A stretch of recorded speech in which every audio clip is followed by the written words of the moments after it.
हाँ, अब अपन बात करते हैं एक बहुत ही प्यारे से टॉपिक, वो है हमारे पास इंटीग्रेशन। ठीक है, तो हम इंटीग्रेशन की बात करेंगे इस चैप्टर के अंदर। तो सबसे पहले देखते हैं कि भाई इंटीग्रेशन क्या है। उसके लिए मैं एक बहुत ही प्यारा सा एग्जांपल लेता हूँ, जिससे हल्की सी ये फीलिंग आए कि हम इंटीग्रेशन डिस्कस क्यों करते हैं और इंटीग्रेशन से रिलेटेड क्या बातें पहले हो चुकी है, मतलब काफ़ी रिलेटेड, नॉट एग्जैक्टली, और इसी चीज़ को हम कैसे मॉडिफाई करेंगे ताकि हमारी मॉडर्न प्रॉब्लम समझ। जैसे मैं वापस याद दिला देता हूँ, जब हमने स्टार्ट किया था डिफरेंशिएशन, तो मैंने बोला था कि डिफरेंशिएशन रेट मेजरमेंट का एक मैथमेटिकल टूल है और आप छोटी क्लासेस के अंदर एवरेज रेट पढ़ के आए हो। Now we will discuss about the instantaneous rate, ये डिस्कशन हुआ था।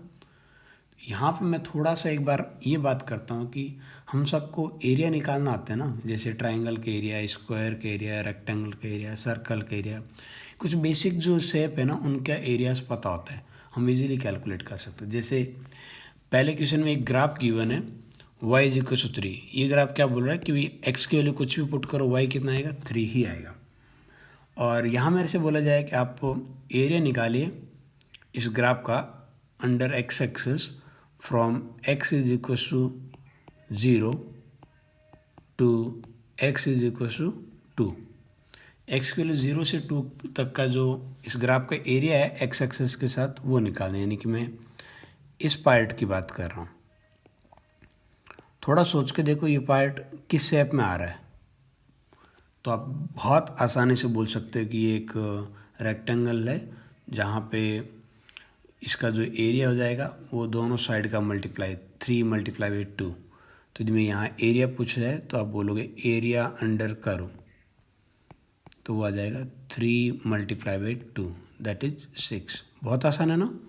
ठीक है, अब मैं नेक्स्ट वाले ग्राफ की बात कर रहा हूँ। एक मैंने इक्वेशन लिखी y is equal to 2x। इसका ग्राफ कैसे बनेगा, x के लिए 0 पुट करो 0 बनेगा, x के लिए 2 पुट करो 4 आएगा, और y is equal to m x plus c. उसे थोड़ा कंपेयर करके देखो, c की वैल्यू 0 है तो क्या ये स्ट्रेट लाइन है, तो स्ट्रेट लाइन का ग्राफ ऐसा आता है एकदम सीधा। 2 पॉइंट मिल गया ना मेरे को, दोनों को डायरेक्ट कनेक्ट कर दिया, स्ट्रेट लाइन बन गई। यहाँ यदि सेम चीज़ बोला जाए कि भाई आप इस ग्राफ का एरिया निकालो from x equal to 0 to x is equal to 2, तो अगेन हम इस रीजन की बात कर रहे हैं, इस एरिया की बात कर रहे हैं। कि ये वाला पार्ट इजीली अगेन कैलकुलेट किया जा सकता है, बिल्कुल कर सकते हैं, हमें किसी की भी ज़रूरत नहीं, बहुत आसानी से बोल सकते हैं कि जो एरिया अंडर कर जो मैंने हाईलाइट कर रखा है, that region in shape of triangle and the area of triangle is basically half multiply by base multiply by height. Base is 2 and height is 4, so it is 4। सो area कितना आ गया, 4 आ गया। Now come to the next one. Here the equation is y is equal to x square. So if I put the value of x is equal to 0, y is equal to 0 here. At the value of x equal to 1, y is equal to 1. X equal to 2, y equal to 4. Now this is not a straight line, this is parabola. एक side में y की power 1 है, दूसरी side में x की power 2 है, तो ये पैराबोला का ग्राफ है। ठीक है, अब यहाँ पे मैं पूछता हूँ कि आप बताइए एरिया कितना होगा from x equal to 0 to x equal to 2, यानी कि मैं इस एरिया की बात कर रहा हूँ।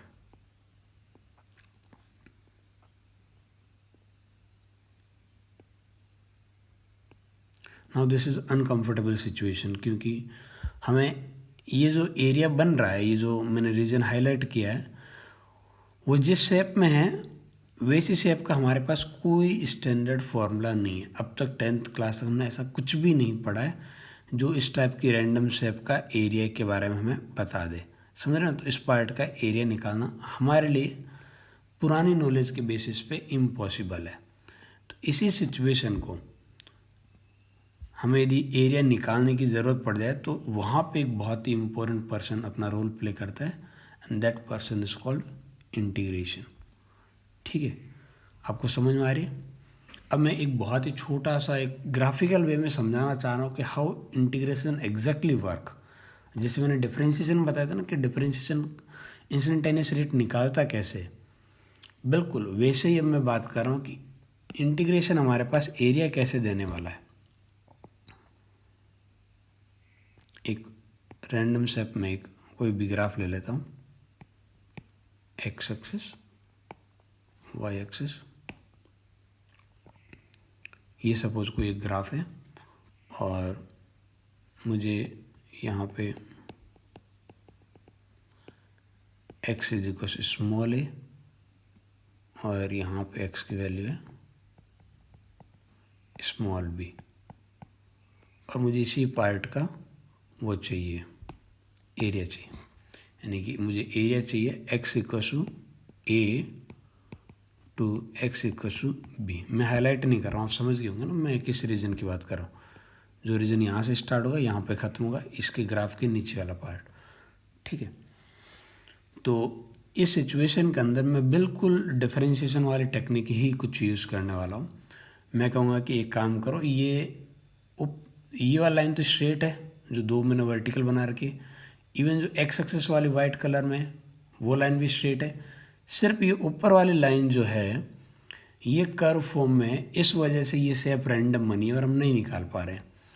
तो क्यों नहीं मैं एक काम करता हूँ, मैं ये नीचे वाली जो लेंथ है ना b माइनस ए, कितनी b माइनस ए, इस पूरी लेंथ को लेने के बजाय मैं एक छोटा सा इसका पार्ट लेता हूँ, ठीक है। मैं इसका एक बहुत ही छोटा सा पार्ट ले रहा हूँ dx, इसका एक बहुत ही छोटा सा पार्ट लिया dx। अच्छा, बहुत छोटा पार्ट लेने का क्या बेनिफिट होगा, छोटा पार्ट लोगे तो आप यहाँ पे देखोगे तो जो y की वैल्यू है वो ऑलमोस्ट सेम आएगी। क्या आएगी? Almost same. यदि चेंज होगी भी तो बहुत ही कम चेंज होने वाली है, ठीक है। ये तो थोड़ा ग्राफ मैंने इसी पोर्शन को टच किया है। यदि आप जैसे यहाँ लेते हो dx, तो भी आप समझ सकते हो मैं क्या बोलने की कोशिश कर रहा हूँ।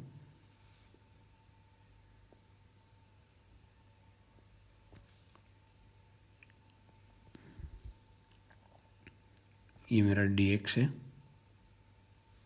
यदि मैंने dx बहुत ही ज़्यादा छोटा लिया है तो y के अंदर चेंजेस बहुत छोटा आएगा।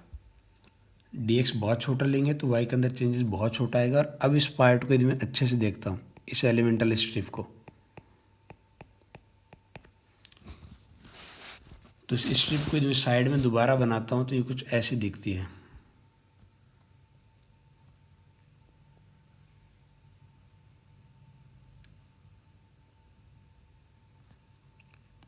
यहाँ एकदम फ्लैट, यहाँ हमारा वो कर्व रोल प्ले करता है कि किस टाइप से क्या होगा,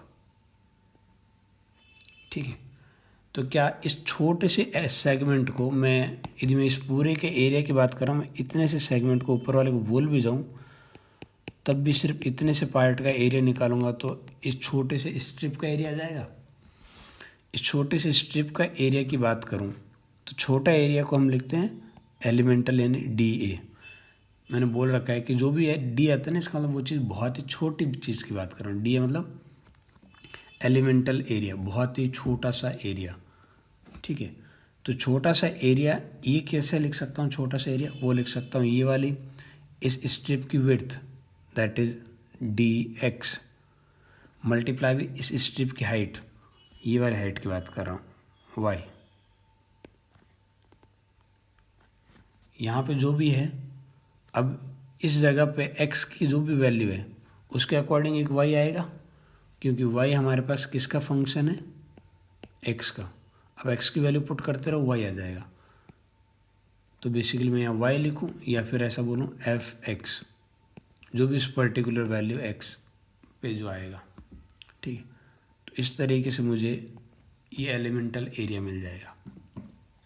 अब मैं ये बोल रहा हूँ कि सोचो ये स्ट्रिप, मैं ना बहुत सारी स्ट्रिप ले रहा हूँ, मैं स्ट्रिप यहाँ से लेनी शुरू करता हूँ x इक्वल टू ए पे, और आगे तक लेता हूँ कहाँ तक, x इक्वल टू बी तक। यहाँ से 1 बाय 1 स्ट्रिप लेनी शुरू करता हूँ और b पे जाके ख़त्म करता हूँ, बहुत सारी, और कंटिन्यूसली 1 बाय 1 ले रहा हूँ मैं। कंटिन्यूस एलिमेंटल स्ट्रिप को ऐड कर रहा हूँ उनके एरियाज़ को।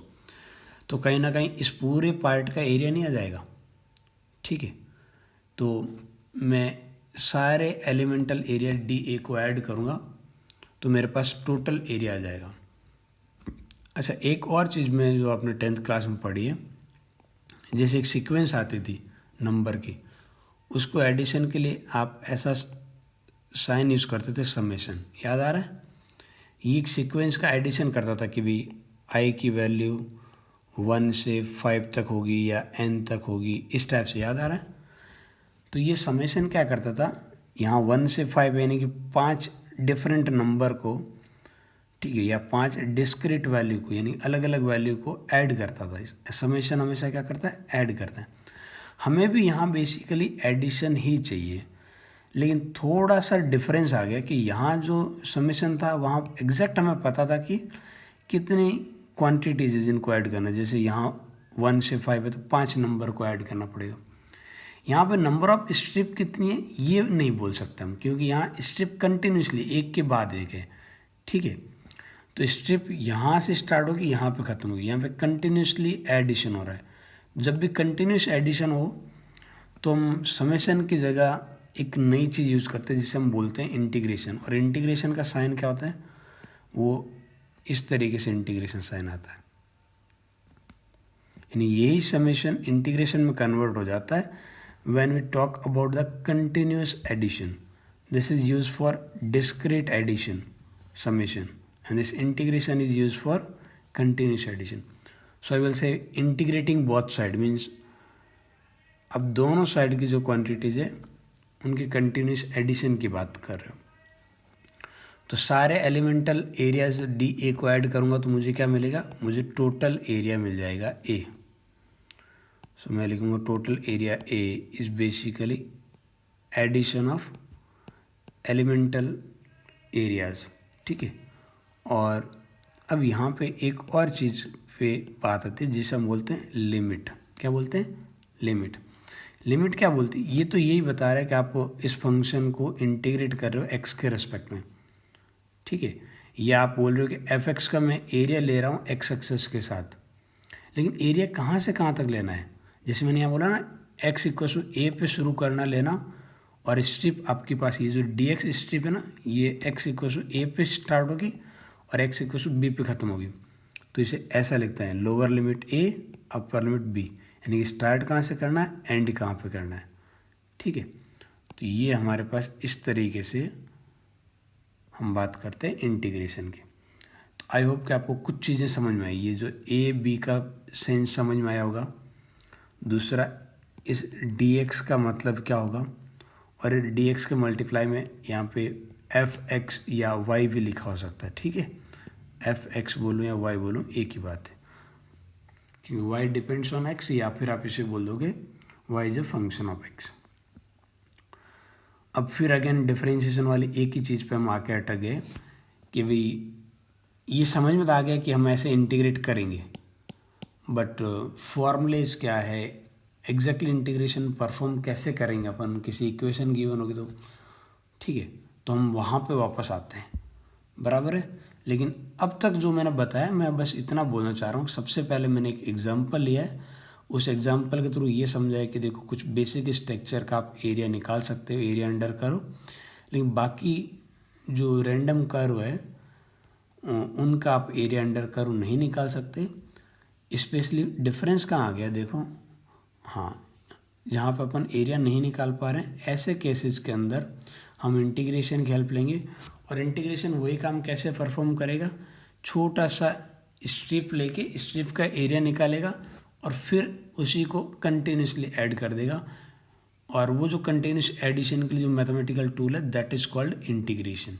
ठीक है, और ग्राफिकल वे सिर्फ इसलिए समझाया कि आपको एहसास हो कि हाँ, जो भी डिस्कशन हो रहा है या जो एलिमेंटल पार्ट को कंटिन्यूस एडिशन अपन करके आंसर निकालेंगे वो सही होने वाला है। ठीक है, ओके। अच्छा, अब हम बात करें कि डिफरेंस इंटीग्रेशन के अंदर किस तरीके से अपन कैलकुलेट करेंगे इंटीग्रेशन को। यहाँ पे एक बहुत ही बढ़िया गुड न्यूज़ है, वो है कि जैसे डिफरेंशिएशन हमने कुछ फॉर्मूले याद किए थे ना, यहाँ पे बहुत सारे फॉर्मूले ऑटोमेटिकली आपको याद हो जाएंगे एक सिंगल स्टेटमेंट के थ्रू। और वो सिंगल स्टेटमेंट क्या है कि हमारे पास दो मैथमेटिकल टूल आ गए ना, एक तो हम बात करें डिफरेंशिएशन की और एक हमारे पास रहता है इंटीग्रेशन।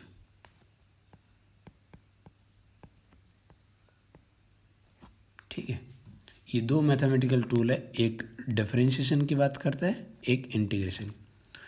ये दोनों जो मैथमेटिकल टूल है ये एकदम इन्वर्स ऑपरेशन है। क्या है? एकदम इन्वर्स ऑपरेशन है। अच्छा, इन्वर्स ऑपरेशन का क्या मतलब है? ये वैसे ही हैं जैसे हमारे पास मल्टीप्लाई एंड डिवीज़न होते हैं। मल्टीप्लाई और डिवीज़न एक दूसरे के इन्वर्स ऑपरेशन होते हैं ना, वैसे ही हमारे पास ये डिफरेंशिएशन एंड इंटीग्रेशन है।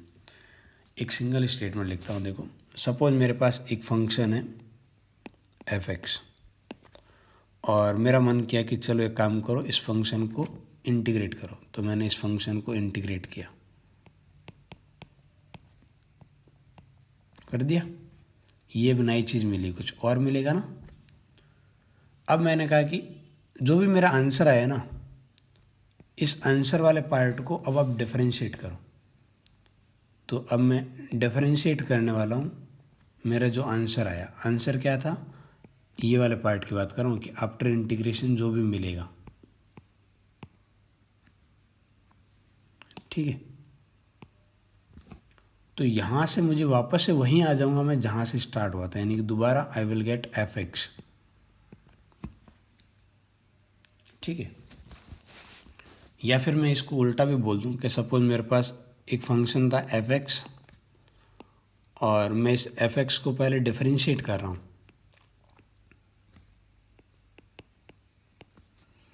आपको पता है f(x) को डिफरेंशिएट करने पे इसको डायरेक्टली मैं शॉर्ट में ऐसा भी लिख सकता हूँ, फर्स्ट डेरिवेटिव ऑफ f(x). तो जो भी आंसर आया, इस आंसर को अब सपोज मैं इंटीग्रेट कर रहा हूँ। मैं इंटीग्रेट किसको कर रहा हूँ? f(x) को। f(x) को इंटीग्रेट करूँगा तो दोबारा मैं वापस से f(x) ही आ जाएगा। ये कुछ ऐसी बात कर रहा हूँ जैसे सपोज मेरे पास एक नंबर है, नंबर मेरे को नहीं पता क्या है, तो मान लेते हैं वो नंबर सपोज x है। इस x को यदि मैं 2 से मल्टीप्लाई करता हूँ, x को क्या करता हूँ? 2 से मल्टीप्लाई करता हूँ, तो क्या आता है? 2x। अब मैं बोल रहा हूँ कि जो आंसर आ रहा है, इस आंसर को मैं डिवाइड बाई 2 करता हूँ, तो 2x डिवाइड बाई 2। तो दोबारा से मैं वहीं आ जाऊँगा जहाँ स्टार्ट हुआ था। यानी कि एक बार यदि मैं मल्टीप्लाई और एक बार डिवीज़न कर देता हूँ, तो ये डिवीज़न और मल्टीप्लाई एक दूसरे के इन्वर्स ऑपरेशन है। बिल्कुल सिमिलर वे में ही हमारे पास डिफरेंशिएशन और इंटीग्रेशन। यहाँ मैं पहले बोलता पहले x 2 से डिवाइड करता, बाद में 2 से मल्टीप्लाई कर देता, तो अगेन मैं वहीं आ जाता जहाँ पे स्टार्टिंग में था। हाँ या ना? तो multiply and division inverse operation है और हमारे लिए इंटीग्रेशन एंड डिफरेंशिएशन भी इन्वर्स ऑपरेशन है। इस स्टेटमेंट से बहुत सारे फॉर्मूले हमें अब याद करने की ज़रूरत नहीं पड़ेगी, सीधे ही आंसर आ जाएंगे। जैसे मैं कुछ जो स्टैंडर्ड फार्मूले हमने रटे थे ना, एक बार उन पे आते हैं। मैंने कहा था कि कुछ फार्मूले डिफरेंशिएशन हमें याद रखने चाहिए, बिल्कुल जो बेसिक वाले थे, उन पे आता हूँ। पहला था हमारे पास कि हमने कहा कि डिफरेंशिएशन ऑफ x की पावर n। x की पावर n का डिफरेंशिएशन क्या था? एक पावर आगे आ जाएगी, एक पावर कम हो जाएगी, ये ना। और कुछ ट्रिग्नोमेट्री फंक्शन का भी बता देता हूँ। जैसे हमने कहा था कि differentiation of sine x, sine x का डिफरेंशिएशन कितना आया था? Cos x। और कॉस x का डिफरेंशिएशन क्या आया था? माइनस का साइन x। क्या आया था? Minus sine x। इसके अलावा फिर मैंने जो हमारा एक डिवीज़न मेथड से tan x का भी निकाला था, याद आ रहा है? डिफरेंशिएशन ऑफ tan x क्या आया था? tan x का डिफरेंशिएशन आया था sec² x। कुछ और भी हमने निकाले थे, जैसे एक हम बात कर रहे थे डिफरेंशिएशन ऑफ e की पावर x, ये क्या आएगा e की power x, differentiation of log x या ln x, ये कितना था 1/x। और याद दिला देता हूँ, जैसे डिफरेंशिएशन ऑफ a की power x where a is number, जैसे 2 की पावर x, 3 की पावर x, 1.34 की पावर x, इस तरीके से। तो वो क्या था, वो था a की power x multiply by ln a या log a। ठीक है, देखिए log a एक नंबर होने वाला है, इस बात का आप ध्यान रखिए। अब मैं बोल रहा हूँ कि सपोज इन्हीं चीज़ों को मैं दोबारा से इंटीग्रेट कर देता हूँ। अब बात को आराम से देखिएगा मैं क्या बोल रहा हूँ। अब मैं बोल रहा हूँ कि यदि मैंने इंटीग्रेट किया है cos x को, यानी कि जो आंसर आया ना उसको दोबारा इंटीग्रेट करूँ, तो मुझे वापस वहीं पहुँच जाना चाहिए जहाँ से स्टार्ट होता है। कहाँ से स्टार्ट हुआ था, साइन को एक बार मैंने डिफरेंशिएट किया तो cos आया, अब cos को इंटीग्रेट करूँगा तो दोबारा से साइन आना चाहिए। समझ में आ रही बात? ये इंटीग्रेशन में इस बात का ध्यान रखना, सिंपल ये इंटीग्रेशन नहीं होता है, यहाँ पे dx dy ये लिखना भी ज़रूरी है। ये जल्दबाजी में गलती ना करें, कुछ लोगों ने काफ़ी मिस्टेक की डिफरेंशिएशन को लेके। ठीक है, जैसे डिफरेंशिएशन आप सिंपल ये नहीं लिखते ना, d/d लिख के यहाँ थोड़ी लिखते, नीचे यहाँ dx dy कुछ लिखना ज़रूरी है ना, बिल्कुल यहाँ भी वैसे ही लिखना ज़रूरी है कि आप किसके रिस्पेक्ट में इंटीग्रेट कर रहे हो। अब यहाँ देखो cos x का डिफरेंशिएशन माइनस साइन एक्स, तो यदि आप माइनस साइन एक्स को इंटीग्रेट करोगे तो आपको क्या मिलेगा, cos x। आप इस इक्वेशन को दोनों साइड में माइनस से मल्टीप्लाई भी कर सकते हो, तो मैं इसको इस फॉर्मेट में भी लिख सकता हूँ, integration of sine x that is minus cos x, बराबर है। अब देखो tan x का डिफरेंशिएशन sec स्क्वायर एक्स, तो जब sec स्क्वायर एक्स को इंटीग्रेट करोगे तो कहाँ पहुँच जाओगे, tan x पे। कहाँ पहुँच जाओगे, tan x पे। और यहाँ पे e की पावर x इसको इंटीग्रेट करोगे तो कहाँ पहुँचोगे। मैं फिर से बोल रहा हूँ, यहाँ देखना है, ये इंटीग्रेशन वाले साइन के आगे dx वगैरह लिखेंगे तभी इसका मतलब होगा इंटीग्रेशन। e की पावर x को डिफरेंशिएट किया, e की पावर x वापस वहीं पहुँच जाएंगे e की पावर x। ठीक है, तो उम्मीद करते हैं ये आपको समझ में आ रहा है मैं किस पैटर्न पे बात कर रहा हूँ। 1/x को इंटीग्रेट करेंगे तो क्या आएगा, मैं इसको एक बार इस फॉर्मेट में भी लिख देता हूँ। 1/x बोले तो x की पावर -1, तो वो आएगा ln x। आराम से देख लेना भाई, ये चीज़ बहुत ज़्यादा काम की है, बहुत ज़्यादा भूलने के चांसेस रहते हैं। इस फॉर्मूले पे अलग से आपके घर में कहीं टाँक देना, क्योंकि ये बहुत बेसिक मिस्टेक करने वाले हो आप। 1/x का इंटीग्रेशन होगा, 1/x बोलूँ या x और -1 तो होता है ln x। ठीक है, बहुत बेसिक दिख रहा है लेकिन फिर भी बोल रहा हूँ कि आप गलती करोगे। यहाँ पे a की पावर x ln a, इसको इंटीग्रेट करोगे तो क्या आएगा, वो आएगा a की पावर x। अब यहाँ ln a तो एक नंबर है ना, तो अब एक नंबर ये 2 3 जो भी उसमें दोनों साइड डिवाइड भी तो कर सकता हूँ, तो मैं ऐसा भी बोल सकता हूँ a की पावर x का इंटीग्रेशन क्या आ जाएगा, तो वो आ जाएगा a की power x divide by ln a। इसी पार्ट को मैं ऐसे लिख सकता हूँ ना। ये मैंने कुछ एग्जाम्पल लिए आपको एहसास दिलाने के लिए कि बहुत सारे फॉर्मूले आपको ऑटोमेटिक याद हो जाएंगे जब हमें बस इतना सा पता हो कि differentiation and integration are inverse operation, बराबर है। अच्छा भाई, एक चीज़ और ध्यान दीजिए, हमें यहाँ लिमिट लगानी चाहिए। क्या लगानी चाहिए, लिमिट a से b, आप कहाँ से कहाँ तक इंटीग्रेट करें।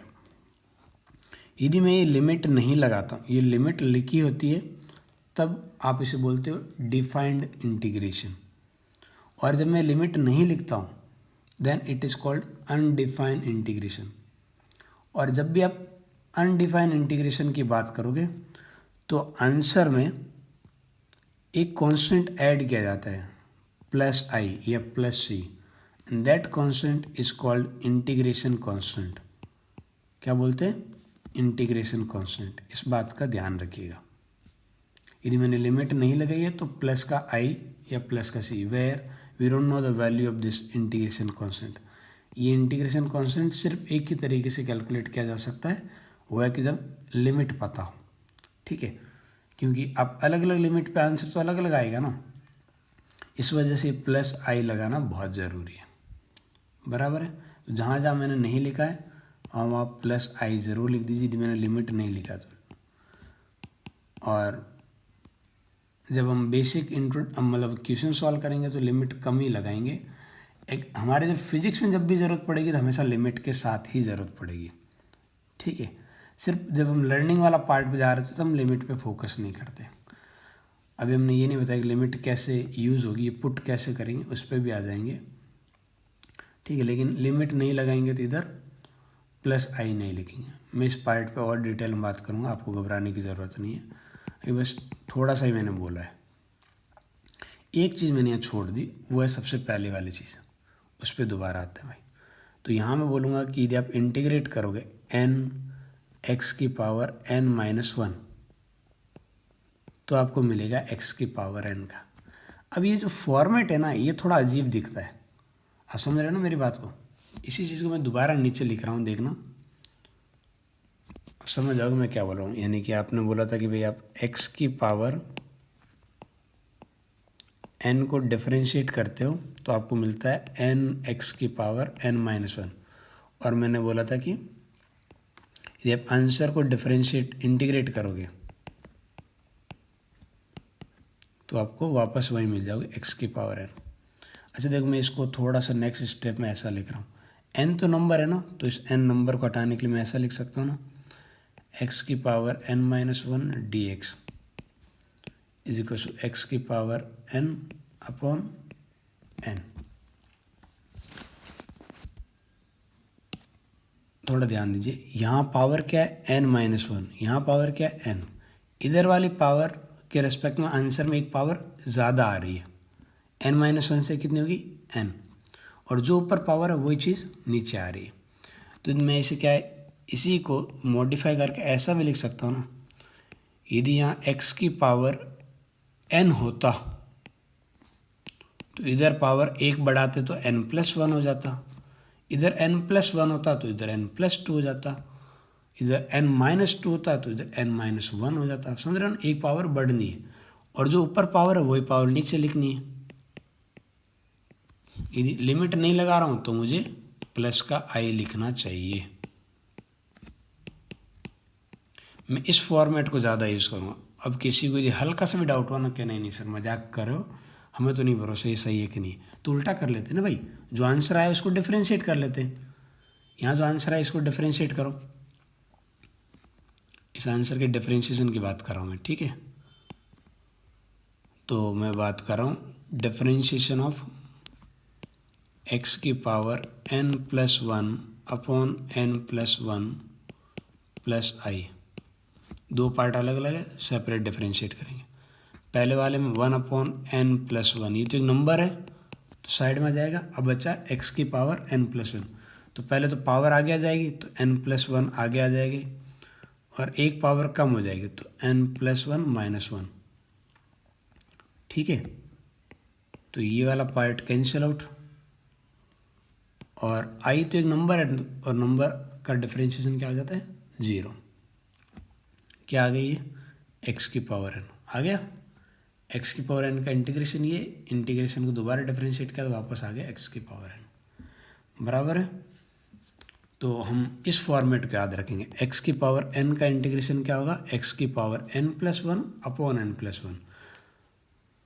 डिफरेंशिएशन में क्या करते थे, पावर आगे आती थी एक पावर कम होती थी, इंटीग्रेशन में एक पावर बढ़ जाएगी और वही जो पावर नई पावर है वही नीचे डिवीजन में आएगी, मल्टीप्लाई में नहीं आएगी। और एक चीज़ यहाँ पे देखो, गलती से भी ये वाला पार्ट ये 0 हो जाए तब तो क़यामत आ जाएगी, यानी कि आपके पास n+1 ये कभी भी ज़ीरो नहीं होना चाहिए, या फिर बोलो n की वैल्यू कभी भी -1 नहीं होनी चाहिए। -1 के लिए ये फॉर्मूला वैलिड नहीं रहेगा। तो फिर यदि x की पावर -1 आ जाएगा तो करेंगे क्या भाई, अभी तो मैंने अलग से पढ़ा है। x और -1 बोले तो 1/x, और 1/x से क्या होता है ln x। क्या होता है ln x। ये देखो मैंने कहा ना, इस वाला फॉर्मूला भूल जाओगे। भूलोगे कैसे कि यहाँ पे भी कई लोग जल्दबाजी में x की पावर n वाला फॉर्म लगा देंगे। तो x की पावर n वाला फॉर्मूला हमेशा वैलिड है इंटीग्रेशन में, बस पावर -1 के लिए वैलिड नहीं है। इस बात का आपको ध्यान रखना है। तो हमने बेसिक फॉर्मूले डिस्कस कर लिए। उम्मीद करते हैं आप सबको बहुत अच्छे से समझ आए। अब हम इंटीग्रेशन के कुछ बेसिक रूल्स की बात करते हैं। जैसे डिफरेंशिएशन पढ़ा था ना, बिल्कुल सिमिलर टू दिस वन। यहाँ पे कुछ बेसिक रूल्स क्या हैं वो देखते हैं। सबसे पहले हम बात करेंगे कि सपोज हमारे पास दो फंक्शन है जो एडिशन में आ रहे हैं, f1x और दूसरा है f2, और दोनों फंक्शन के एडिशन से एक नया फंक्शन बन रहा है, और हमें बोला है कि इस नए फंक्शन को इंटीग्रेट करो। क्या टास्क है हमारा कि इस नए फंक्शन को इंटीग्रेट करना है।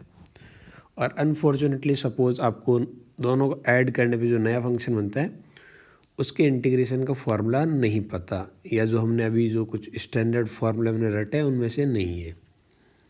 ठीक है, तो हम उस केस में क्या करेंगे, उस केस में हम बोल सकते हैं फ्रॉम दिस फर्स्ट रूल कि दो फंक्शन को आप सेपरेटली इंटीग्रेट कर सकते हो और बाद में अर्थमेटिक ऑपरेशन यानी कि एडिशन परफॉर्म कर सकते हो। Then that means I will integrate first f(x) and f1x and f2x, फिर मैं सेपरेटली एडिशन ऑपरेशन परफॉर्म करूँगा। डिफरेंशिएशन में भी तो यही था ना कि दो फंक्शन ऐड हो रहे तो पहले आप सेपरेटली डिफरेंशिएट कीजिए, बाद में एडिशन परफॉर्म कर सकते हो। ठीक है, कुछ लोग ऐसे भी बोलते हैं कि ये जो इंटीग्रेशन वाला साइन है ना ये अंदर चला गया। ठीक है, चलेगा, वेल फाइन, मुझे कोई इसमें आपत्ति नहीं, आप जैसे याद रखना चाहें। ठीक है, तो लेकिन नज़ारा यही है जो भी है। ठीक, यहाँ आपके पास एडिशन की जगह सब्ट्रैक्शन भी होता तब भी ये रूल वैलिड होता, यानी यहाँ प्लस की जगह माइनस होता तो मैं यहाँ प्लस की जगह क्या कर देता, माइनस कर देता। यानी फर्स्ट रूल किसके लिए वैलिड है, एडिशन एंड सब्ट्रैक्शन के लिए वैलिड है। एक छोटा सा एग्जांपल लेते हैं इस प्रॉब्लम को समझने के लिए। ठीक है, जैसे हमें बोला है कि इंटीग्रेट कीजिए x² प्लस 1/x। तो आप बोल सकते हो दो फंक्शन एडिशन में आ रहे हैं, दोनों को सेपरेटली इंटीग्रेट किया जा सकता है। Then this can be written as integration of x², it is the one function, plus integration of 1/x, ये सेकंड फंक्शन। दोनों को सेपरेटली इंटीग्रेट करेंगे। ठीक है, अब x² का इंटीग्रेशन ये x की पावर n वाला फॉर्म लगेगा।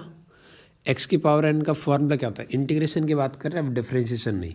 इंटीग्रेशन में क्या होता है, एक पावर ऐड हो जाती है, तो 2 + 1 3 डिवाइड बाई उतनी power, divide by 3।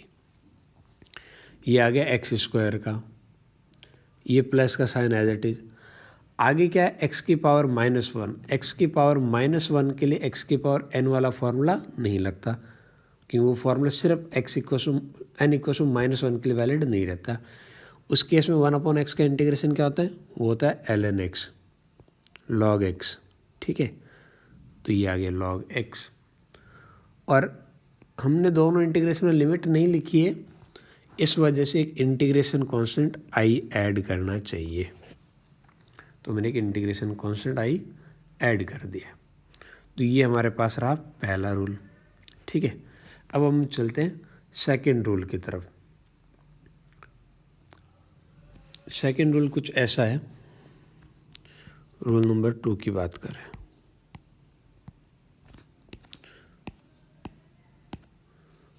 Second rule बोलता है कि सपोज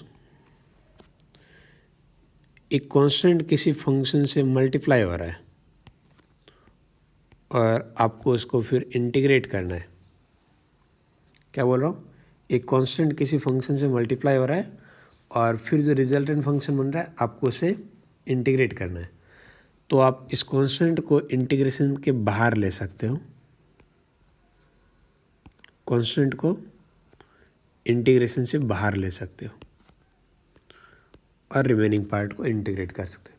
ये रूल कुछ वैसा ही है जैसे डिफरेंशिएशन में सेकंड रूल का जो स्पेशल पार्ट था, बिल्कुल मैं वही कर रहा हूँ यहाँ पे। ठीक है, अभी मैंने मल्टीप्लाई वाला नहीं बताया, तो आप अपनी मर्जी से कुछ भी मत सोचिए कि वैसा ही होगा कुछ। ये दोनों रूल जो पहला वाला लिखा है ये बिल्कुल डिफरेंशिएशन के सिमिलर है, और जो सेकंड रूल लिख रहा हूँ वो भी डिफरेंशिएशन के सिमिलर है या नहीं? लेकिन बाकी का भी हमें देखना पड़ेगा। सेकंड रूल पे एक एग्जांपल कर लेते हैं और बढ़िया से आपको समझ में आ जाएगा क्या बोल रहा हूँ। ऊपर वाले एग्जांपल दोबारा ले लेते हैं, थोड़ा इस तरीके से लिख देते हैं। सपोज हमें बोला जाए 5 मल्टीप्लाई बाई एक्स स्क्वायर, इसको करना इंटीग्रेट। तो सेकंड रूल के अकॉर्डिंग मैं 5 को बाहर ले सकता हूँ, तो 5 बाहर आ जाएगा और फिर एक्स स्क्वायर का इंटीग्रेशन।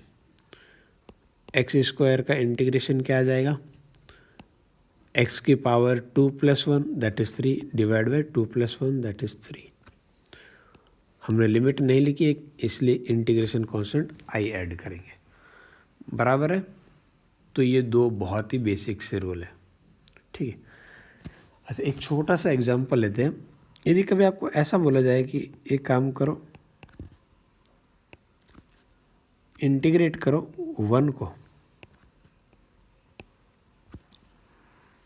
तो आप क्या करोगे? वैसा तो मैंने नहीं बताया, आप देख लीजिए जो मैंने स्टैंडर्ड फॉर्मूले बताए थे ना, मैंने x की पावर n वाले बताए हैं, बाकी सब बताए हैं, लेकिन कांस्टेंट का इंटीग्रेशन क्या होता है ये मैंने नहीं बताया। हाँ, कांस्टेंट का डिफरेंशिएशन क्या होता है, 0। यहाँ 1 का डिफरेंशिएशन पूछते तो 0 आता, अब पूछा 1 का इंटीग्रेशन। यदि 1 का इंटीग्रेशन पूछा तो आप ये लिख सकते हो ना, 1 को ऐसा लिख सकते हो, कोई आपत्ति है? x की पावर 0 लिख सकते हैं क्या? अब मैं x की पावर n वाला फॉर्मूला लगा सकता हूँ। x की पावर n का फॉर्मूला क्या है, बस यहाँ पावर है ना, -1 नहीं होनी चाहिए, और -1 नहीं है तो x की पावर n वाला फॉर्मूला लगेगा। x की पावर n वाला फॉर्मूला लगाऊंगा तो x की power 0 + 1 divide by 0 + 1 that is 1 plus integration constant i। तो ये क्या बन गया हमारे पास, ये बन गया x plus integration constant i, यानी कि 1 का इंटीग्रेशन क्या आ गया, x आ गया। यदि 1 की जगह 5 होता, एक नंबर की जब बात करें तो ऐसा भी तो लिख सकते हैं 5, और बोले 5 को इंटीग्रेट करो, तो मैं ऐसा नहीं बोल सकते कि 5 can be written as 5 multiply by 1, और 5 को मैं बाहर ले लूँगा तो 1 का जो इंटीग्रेशन होगा वो क्या हो जाएगा, x, तो ये आ जाएगा 5x। ये एग्जांपल थोड़ा आराम से देख लेना, ठीक है। बहुत आसान है बट कई बार जल्दबाजी में क्लिक नहीं करते, इसलिए मैं बोल रहा हूँ। तो ये कुछ 2 रूल की बात करें, हम ज़्यादा रूल पे भी नहीं गए। अब एक और रूल की ही बात करेंगे, और वो अभी नहीं करेंगे, वो हम बाद में करेंगे। तो अभी के लिए हमारे पास 2 रूल है, अब इन पे अपन प्रैक्टिस एक सेशन रखते हैं, ठीक है। उम्मीद करते हैं दोनों रूल आपको। अब हम इंटीग्रेशन पे कुछ बहुत ही सिंपल वाला एग्जांपल डिस्कस करते हैं, एक आइडिया लेने के लिए कि इंटीग्रेशन कैसे करना है, ठीक है। हम पहले एग्जांपल से शुरुआत करते हैं। तो सबसे पहले तो यहाँ दिख रहा है कि 2 फंक्शन सब्ट्रैक्शन में आ रहे हैं, तो रूल नंबर 1 से मैं दोनों फंक्शन को सेपरेटली इंटीग्रेट करूँगा, और एक लिखने का तरीका भी सीख लीजिए। दोनों को सेपरेट इंटीग्रेशन में इस तरीके से लिखूँ, इंटीग्रेशन ऑफ कॉस एक्स। ये इंटीग्रेशन ऑफ कॉस एक्स नहीं है, आगे dx लिखना पड़ता है। अब ये पूरा बोलते हैं अपन integration of cos x with respect to x, ठीक है। फिर माइनस का sign and integration of e की power x with respect to x, ठीक है। तो इस तरीके से मैंने लिखा। अब कुछ लोग क्या है कि सर डिफरेंशिएशन के फॉर्मूले तो हमें याद हो गए, और इंटीग्रेशन वाले हम भूल जाते हैं। ठीक है, कोई बात नहीं, इंटीग्रेशन का आपको सेपरेटली याद रखने की ज़रूरत नहीं है। ठीक है, थोड़ा सा देखो क्या हो रहा है। हमें ये सोचना है कि किसको डिफरेंशिएट करने पे cos x आता है। तो आप तुरंत बोल दोगे सर sin x को डिफरेंशिएट किया cos x आया। यदि sin x का डिफरेंशिएशन cos x है तो फिर cos x का इंटीग्रेशन क्या आएगा, वो आएगा sin x, क्योंकि दोनों ही इन्वर्स ऑपरेशन है। तो ये आ जाएगा sin x। फिर ये माइनस का साइन एज इट इज़,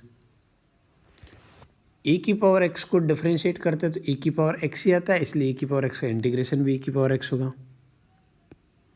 अब मैंने कहीं लिमिट नहीं लगाई है तो मैं एक इंटीग्रेशन कांस्टेंट i ऐड करूँगा। कुछ लोग बोलेंगे सर दो इंटीग्रेशन है तो आप दो कांस्टेंट लिखो, लिख दो ना बेटा, कोई बात नहीं, आप i1 plus i2 i1 minus i2 जो भी लिखो, दोनों मिलके फिर से एक नया कांस्टेंट ही तो बनेगा ना, तो आपको सेपरेट लिखने की ज़रूरत तो नहीं है। ठीक है, ये पहला एग्जाम्पल समझाया। यहाँ बस मैं ये बता रहा हूँ कि आपको फॉर्मूले कैसे दिमाग में क्लिक करेंगे। ठीक है, बहुत ही बेसिक चीज़ है। दूसरे एग्जाम्पल को देखते हैं।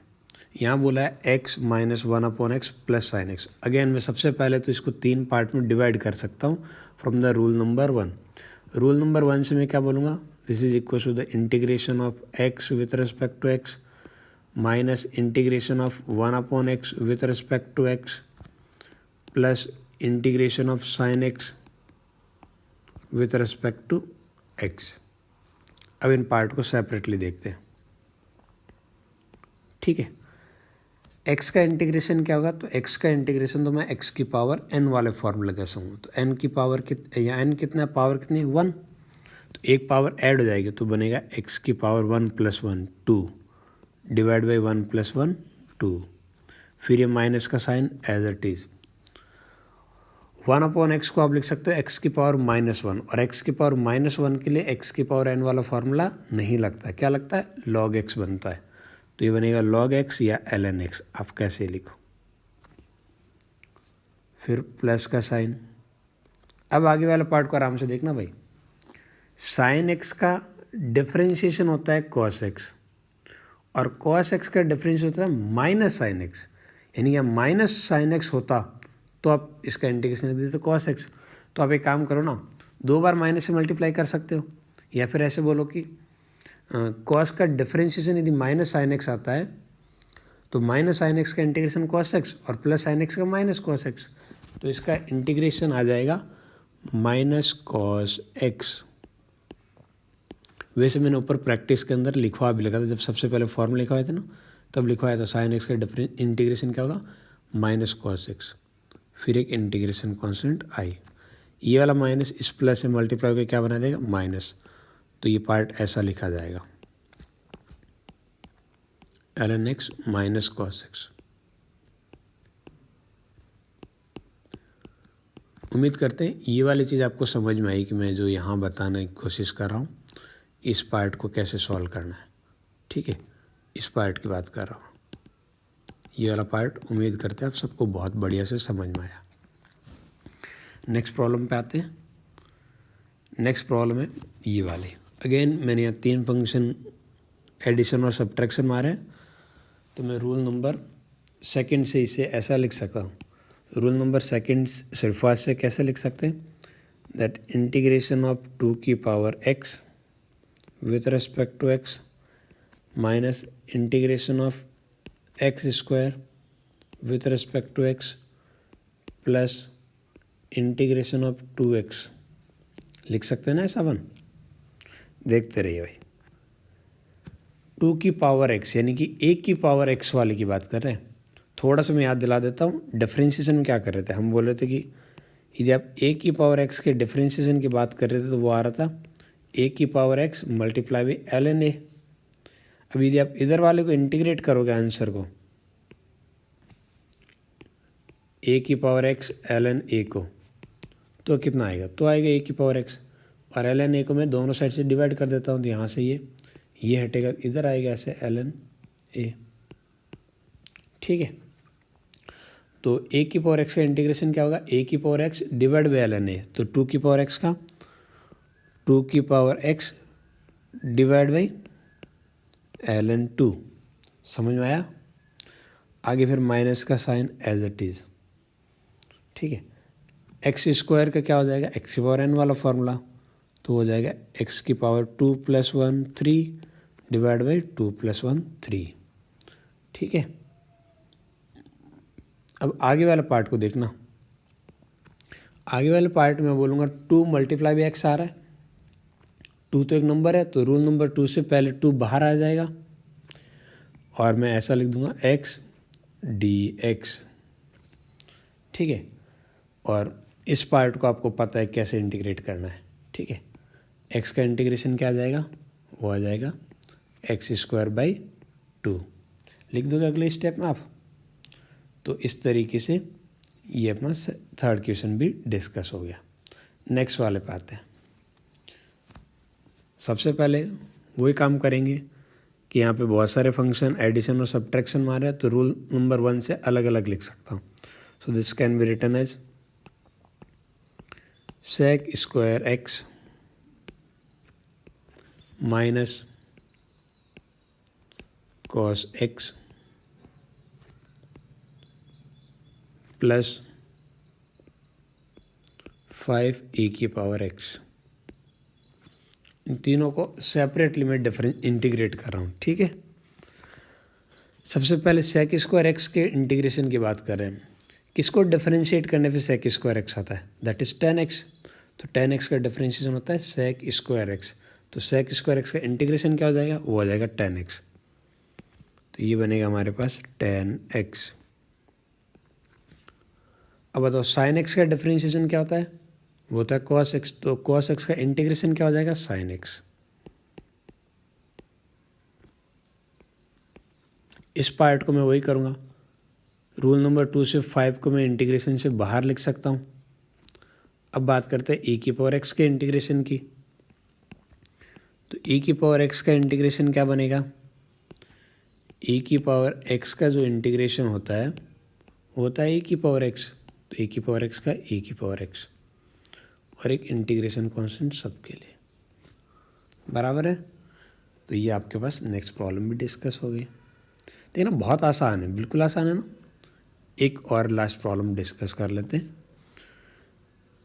तो इस पार्ट को हम ऐसा लिख सकते हैं कि 3 सेपरेट पार्ट है। 3 टाइम्स साइन एक्स का इंटीग्रेशन एक्स के रिस्पेक्ट में माइनस पाई स्क्वायर का इंटीग्रेशन एक्स के रिस्पेक्ट में प्लस ln 2 का इंटीग्रेशन एक्स के रिस्पेक्ट में। सबसे पहले वाले पार्ट में 3 नंबर है, बाहर आ जाएगा, अंदर क्या बचेगा, साइन एक्स। इधर देखो भाई, पाई स्क्वायर भी तो एक नंबर ही है, तो पाई स्क्वायर मल्टीप्लाई भी 1 करके मैं पाई स्क्वायर को बाहर ले लूँ, अंदर सिर्फ 1 बचा लूँ, चलेगा। और 0 मत कर देना भाई। ठीक है, ये हम पहले डिस्कस कर चुके हैं ऊपर। ठीक, ln 2 में भी ln 2 तो पूरा एक नंबर है, भले आपको फंक्शन जैसा दिख रहा है, लेकिन ln ये 2 है ना, x ln x नहीं है, ln 2 है। तो ln 2 तो एक नंबर आएगा, तो ये भी बाहर आ जाएगा, तो अंदर क्या हो जाएगा, dx। ठीक है, अंदर 1 है सब में। ठीक है, अब इंटीग्रेशन की बात करते हैं। cos x को डिफरेंशिएट करते तो माइनस साइन एक्स आता है, तो माइनस साइन एक्स का इंटीग्रेशन cos x आएगा और साइन एक्स का माइनस cos x, तो आएगा माइनस cos x।